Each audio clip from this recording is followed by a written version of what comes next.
So welcome. Direct to indirect பார்ப்போம். Valli said to Vani, comma inverted comma. You may find this sum difficult if you do not learn the formula. இந்த formula உனக்கு தெரியலனா, இந்த ஃபார்முலாவை நீ கற்றுக்கலனா, வள்ளி வாணிக்கிட்ட சொல்கிறாங்க, you may find this sum difficult. இந்த கணக்கு கண்டுபிடிக்கிறது இல்லை போகிறது உங்களுக்கு ரொம்ப சிரமமாக இருக்கும். அது அதர்வைஸ் நீங்கள் இந்த ஃபார்முலாவை நல்லா போடணும், கற்றுக்கணும், மெமரி பண்ணணும் அப்படின்னு சொல்லிட்டு வள்ளி வாணிக்கிட்ட சொல்கிறாங்க. இது டைரக்டு. இது நம்ம இன்டைரக்டாக மாற்றணும்.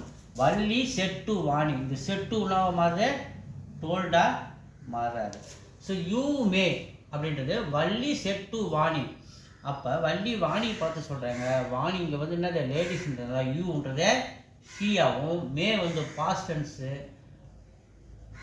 மேவுடைய பாஸ்டன்ஸ் மைட்டாகவும், ஃபைன் திஸ் வந்து என்னவா மாறுறாரு தட்டாகவும். ஏன்னா மாறுறதெல்லாம் தெரிஞ்சு வச்சிங்க. தட் சம் டிஃபிகல்ட் கிஃப் யூ அப்படின்ற இடத்துல ஷி வாணியை பார்த்து சொல்கிறதுனால அவங்க லேடிஸ்ன்றதுனால சி டூ நாட்ன்றது பாஸ்ட் டென்ஸ். இந்த ப்ரெசன்ட் டென்ஸ் பாஸ்ட் டென்ஸில் போகும்போது did not learn the formula. அப்படி நம்ம இந்த இன்டைரக்டாக நம்ம இதை மாற்றணும். ஸோ எழுதுறோம் பாருங்க, வள்ளி செட்டுனா மாறாரு, டோல்டா மாறுறாரு. டோல்டு வாணி சொல்கிறேன், வள்ளி வாணிக்கிட்ட சொல்கிறாங்க, கமா இன்வெர்டட் கமா எடுத்துகிட்டு கண்டிஷன் வேர்டு என்ன வரணுங்க, தட்டு வரணும். தட் யூ மே அதுக்காக மாதிரி ஷீ மைட்,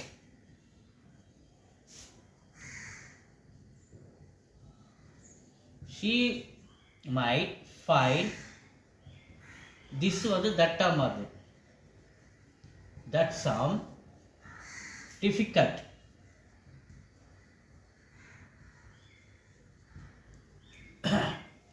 if you வந்து ஷியா மாறுது, do not வந்து did not மாறுது, learn the